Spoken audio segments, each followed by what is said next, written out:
Hi friends, welcome back to Jnanabodhi YouTube channel.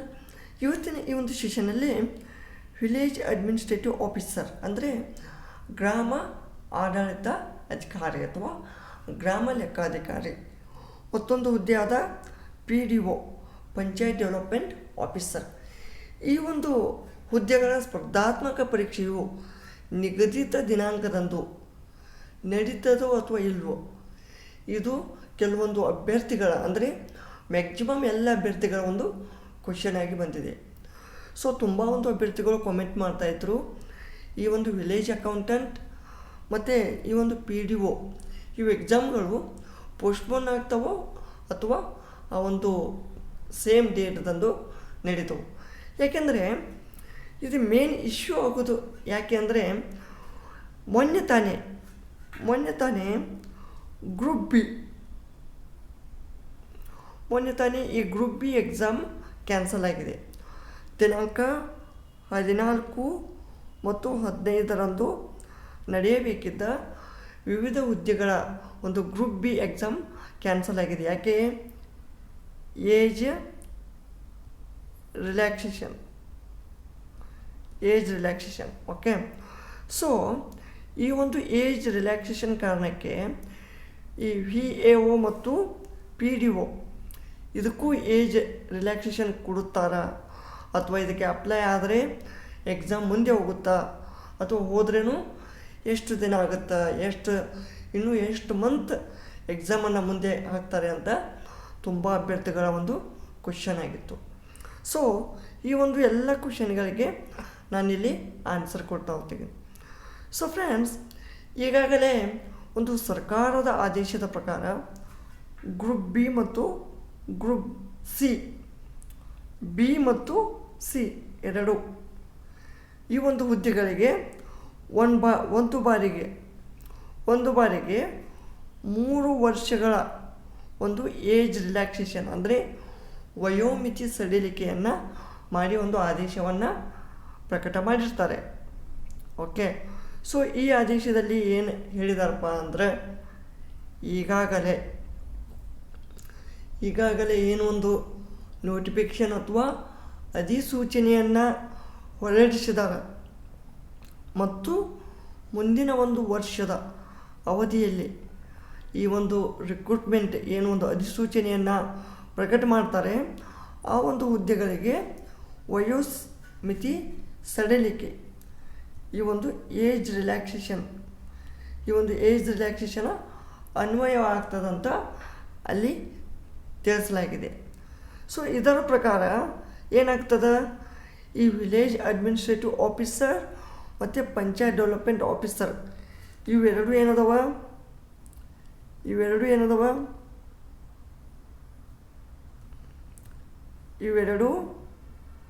ಏನಪ್ಪ group C, ಇವು group C exams ಅದಾವೆ ಅಂದರೆ ಗ್ರೂಪ್ ಸಿ ಹುದ್ದೆಗಳದಾವೆ. ಸೊ ಗ್ರೂಪ್ ಸಿ ಹುದ್ದೆಗಳಿರೋದ್ರಿಂದ ಇದು ಈ ವರ್ಷದಲ್ಲೇ ಏನಪ್ಪ ಅಧಿಸೂಚನೆಯನ್ನು ಹೊರಡಿಸಿದ್ದಾರೆ. ಸೊ ಅದಕ್ಕೆ ಈ ಒಂದು ವರ್ಷದಲ್ಲೇ ಹೊರಡಿಸಿರುವುದರಿಂದ ಇವುಗಳಿಗೂ ಕೂಡ ಈ ಒಂದು ರೂಲ್ಸ್ ಏನಪ್ಪ ಅಥವಾ ಈ ಒಂದು ಆದೇಶ ಅನ್ವಯ ಆಗ್ತದೆ. ಸೊ ಆದ್ದರಿಂದ ಈ ಒಂದು VAO KEಯಿಂದ ಕಂಡಕ್ಟ್ ಮಾಡಲಾಗ್ತದೆ, PDO KPSCಯಿಂದ. ಸೊ ಈ KPSC ಮತ್ತು KEಯಿಂದ ಆಫಿಷಿಯಲ್ ಆಗಿ ಒಂದು ತಮ್ಮ ಒಂದು ಇಲಾಖಾ ವೆಬ್ಸೈಟ್ನಲ್ಲಿ ಪ್ರಕಟಿಸುವವರೆಗೂ ನಾವು ಇನ್ನೂ ಏನು ಹೇಳೋಕ್ಕೆ ಸಾಧ್ಯ ಆಗಲ್ಲ. ಓಕೆನಾ? ಸೊ ಆಫಿಷಿಯಲಿ ಈಗ ನಿಮಗೆ ಕೆಲವೊಂದು ವಿವಿಧ ಒಂದು ಮಾಧ್ಯಮಗಳ ಮೂಲಕ ಈ ಒಂದು ಎಕ್ಸಾಮ್ ಪೋಸ್ಟ್ಪೋನ್ ರಿಲೇಟೆಡ್ ತುಂಬ ಮಾಹಿತಿ ಬಂದಿರ್ತದೆ. ಬಟ್ ನಾನೇನು ಹೇಳ್ತೀನಿ, ಸೊ ಇದು ಎಕ್ಸಾಮ್ ಈ ಒಂದು ಆಫಿಷಿಯಲಾಗಿ ಒಂದು ಅಪ್ಡೇಟ್ ಬರೋ ಮಟ್ಟ ನೀವು ಇದಕ್ಕೆ ಹೆಚ್ಚಾಗಿ ಗಮನ ಕೊಡಬೇಡಿ, ನಿಮ್ಮ ಅಧ್ಯಯನ ಕಡೆ ಗಮನ ಕೊಡಿ.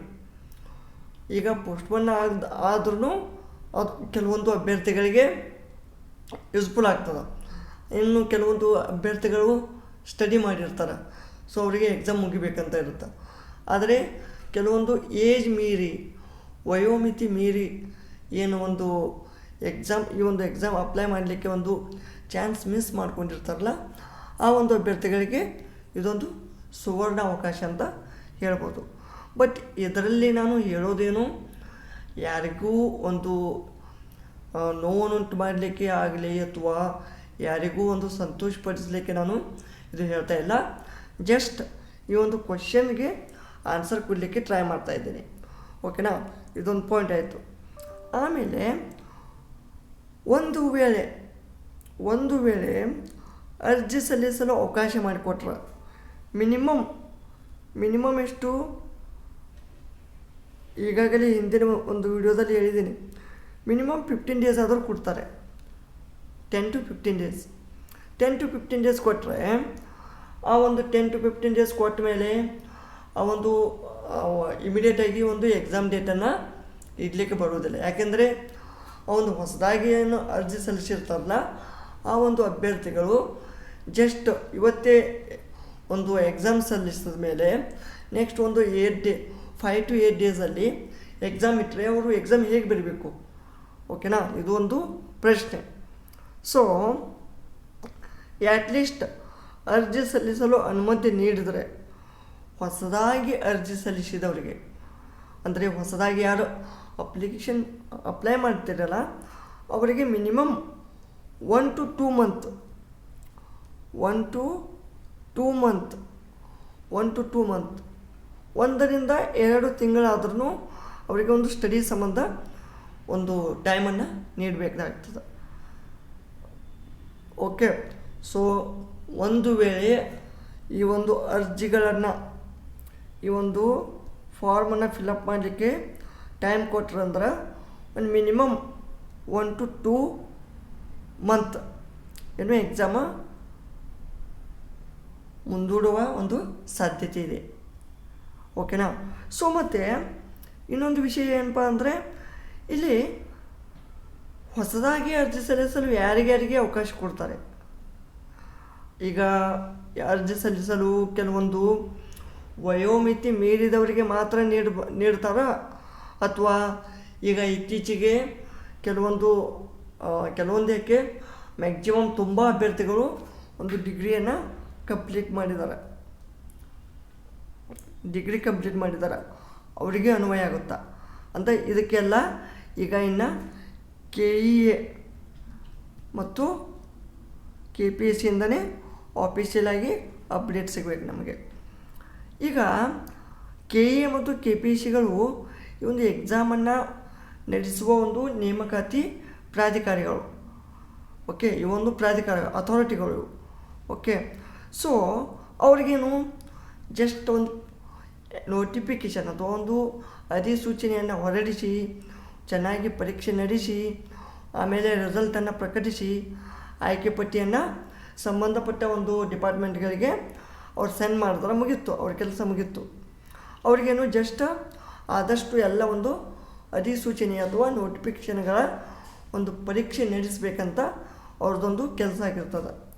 ಬಟ್ ಇಲ್ಲಿ ಯಾವುದೇ ಒಂದು KE ಆಗಲಿ KPSC ಆಗಲಿ ಅಥವಾ ಇನ್ನಿತರ ಒಂದು ಯಾವುದೇ ಡಿಪಾರ್ಟ್ಮೆಂಟ್ ಆಗಲಿ, ಓಕೆನಾ, ಸೊ ಯಾರಿಗಾದರೂ ಹೊಸದಾಗಿ ಅರ್ಜಿ ಸಲ್ಲಿಸಲಿಕ್ಕೆ ಒಂದು ನಿಗದಿತ ಸಮಯದಲ್ಲಿ ಪರೀಕ್ಷೆಗಳು ನಡೆಸಲು ಸಾಧ್ಯವಾಗುವುದಿಲ್ಲ ಅಂತ ಭಾವನೆಯಲ್ಲಿರ್ತಾರೆ. ಸೊ ಏಕೆಂದರೆ ಈಗ ಆಲ್ರೆಡಿ ನಿಮಗೆ ಗೊತ್ತು, ಈ KPSC ವತಿಯಿಂದ ಈ KAS ಎಕ್ಸಾಮ್ ಇದಕ್ಕೆ ಕೆಲವೊಂದು ಏಜ್ ಬಾರ್ ಆಗಿದೆ ಅಂತ ಒಂದು ಬಾರಿಗೆ ಒಂದು ಅವಕಾಶ ಕೊಟ್ಟು ಹೊಸ ಅಪ್ಲಿಕೇಶನನ್ನು ಕರೆದಿದ್ರು. ಅದಾದಮೇಲೆ 2 ರಿಂದ 3 ಬಾರಿ ಎಕ್ಸಾಮ್ ಪೋಸ್ಟ್ಪೋನ್ ಆಗಿ ಈಗ ಇನ್ನೂ ಒಂದು ನೆಕ್ಸ್ಟ್ ಮುಂದಿನ ಒಂದು ದಿನಾಂಕ ಇನ್ನೂ ಪ್ರಕಟವಾಗಿಲ್ಲ. ಹೀಗೆ ಒಂದು ಪರೀಕ್ಷೆಯ ದಿನಾಂಕವನ್ನು ಫಿಕ್ಸ್ ಮಾಡೋದು ಇದು ತುಂಬ ಕಷ್ಟಕರವಾದಂಥ ಕೆಲಸ. ಯಾಕೆಂದರೆ ಆ ಒಂದು ಕರೆಕ್ಟ್ ಆದಂಥ ಟೈಮ್ ಸಿಗೋದಿಲ್ಲ. ಯಾಕೆಂದರೆ ಎಕ್ಸಾಮನ್ನು ನಡೆಸೋದು ಮ್ಯಾಕ್ಸಿಮಮ್ಮು ಸಂಡೇನೇ, ಓಕೆನಾ, ಸಂಡೇ ಅಥವಾ ಸ್ಯಾಟರ್ಡೆ.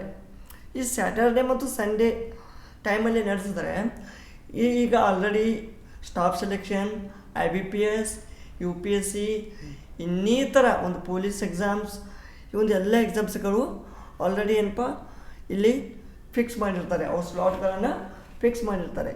ಸೊ ಈಗ ಪದೇ ಪದೇ ಪರೀಕ್ಷೆಗಳು ಮುಂದೂಡೋದರಿಂದ ಈ ಒಂದು ನಿಗದಿತ ಸಮಯದಲ್ಲಿ ಒಂದು ನೇಮಕಾತಿ ಪ್ರಕ್ರಿಯೆಗಳು ಮುಗಿಯದೇ ಇದ್ದಾಗ ಏನಾಗ್ತದೆ,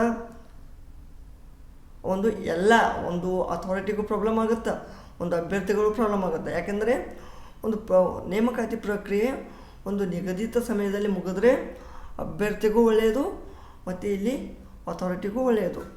ಸೊ ಆದರೆ ಇಲ್ಲಿ ಸರ್ಕಾರ ಒಂದು ಆದೇಶ ಮಾಡಿದೆ. ಸೊ ಈ ಒಂದು ಸರ್ಕಾರದ ಆದೇಶದ ಪ್ರಕಾರ ಕೆಲಸ ಮಾಡಬೇಕಾಗಿರುವುದರಿಂದ ಎಲ್ಲ ನಿಯಮಗಳನ್ನು ಇಲ್ಲಿ ಅಳವಡಿಸಿಕೊಳ್ಳಬೇಕಾಗಿರ್ತದೆ, ಅದನ್ನು ಫಾಲೋ ಮಾಡಲೇಬೇಕು ಅವರು. ಓಕೆನಾ? ಸೊ ಅದಕ್ಕೆ ಈ ಒಂದು ವಿ ಎ ಒ ಮತ್ತು ಈ ಒಂದು PDO ಈ ಒಂದು ಎಕ್ಸಾಮ್ಗಳಿಗೆ ಯಾರು ಅಪ್ಲೈ ಮಾಡಿದಿರಿ ಅವರು ಒಂದು ಅಫಿಷಿಯಲ್ ಆಗಿ ಅಥವಾ ಅಧಿಕೃತವಾಗಿ ಒಂದು ಆದೇಶ ಬರುವವರೆಗೂ ಆ ಒಂದು ವಿಚಾರ ಅಂತ್ಯಗಳಿಗೆ ಏನಪ್ಪ ಒಂದು ತಲೆ ಕೊಡಿಸಿಕೊಳ್ಳದೆ ನಿಮ್ಮ ಒಂದು ಸ್ಟಡಿಯನ್ನು ಕಂಟಿನ್ಯೂ ಆಗಿಡಿ. ಏನೂ ವಿಚಾರ ಮಾಡಬೇಡ್ರಿ, ಅದು ಪೋಸ್ಟ್ಪೋನ್ ಆಗಲಿ ಬಿಡಲಿ ಏನೇ ಆಗಲಿ, ನಿಮಗೇನು ಈಗ ಇಷ್ಟು ದಿವಸ ಕಾಯ್ದಿದ್ದೇನೆ ಅಂದ್ರೆ ಇನ್ನು 1 ರಿಂದ 2 ಮಂತ್ ಕಾಯಿರಿ, ನೀವು ನಿಮ್ಮ ಒಂದು ಹುದ್ದೆಯನ್ನು ಪಡಿತೀರಿ. ಅರ್ಥ ಆಯ್ತಾ? ಸೊ ಈಗ ಇದಿಷ್ಟು ಈ ಒಂದು VAO ಮತ್ತು PDO ಹುದ್ದೆಗಳ ಒಂದು ಪೋಸ್ಟ್ಪೋನ್ ರಿಲೇಟೆಡ್ ಒಂದು ಅಪ್ಡೇಟ್ ಮಾಹಿತಿಯಾಗಿತ್ತು. ಸೊ ಆಲ್ಮೋಸ್ಟ್ ಆಲ್ ನಿಮ್ಮ ಒಂದು ಕ್ವಶನ್ಗಳಿಗೆ ನಾನು ಆನ್ಸರ್ ಮಾಡಲಿಕ್ಕೆ ಟ್ರೈ ಮಾಡಿದ್ದೀನಿ ಅಂತ ಅನಿಸುತ್ತೆ. ಸೊ ಇನ್ನೂ ನಿಮಗೆ ಏನಾದರೂ ಡೌಟ್ ಇದ್ದರೆ ದಯವಿಟ್ಟು ಕಾಮೆಂಟ್ ಸೆಕ್ಷನಲ್ಲಿ ಕಾಮೆಂಟ್ ಮಾಡಿ. ಧನ್ಯವಾದಗಳು.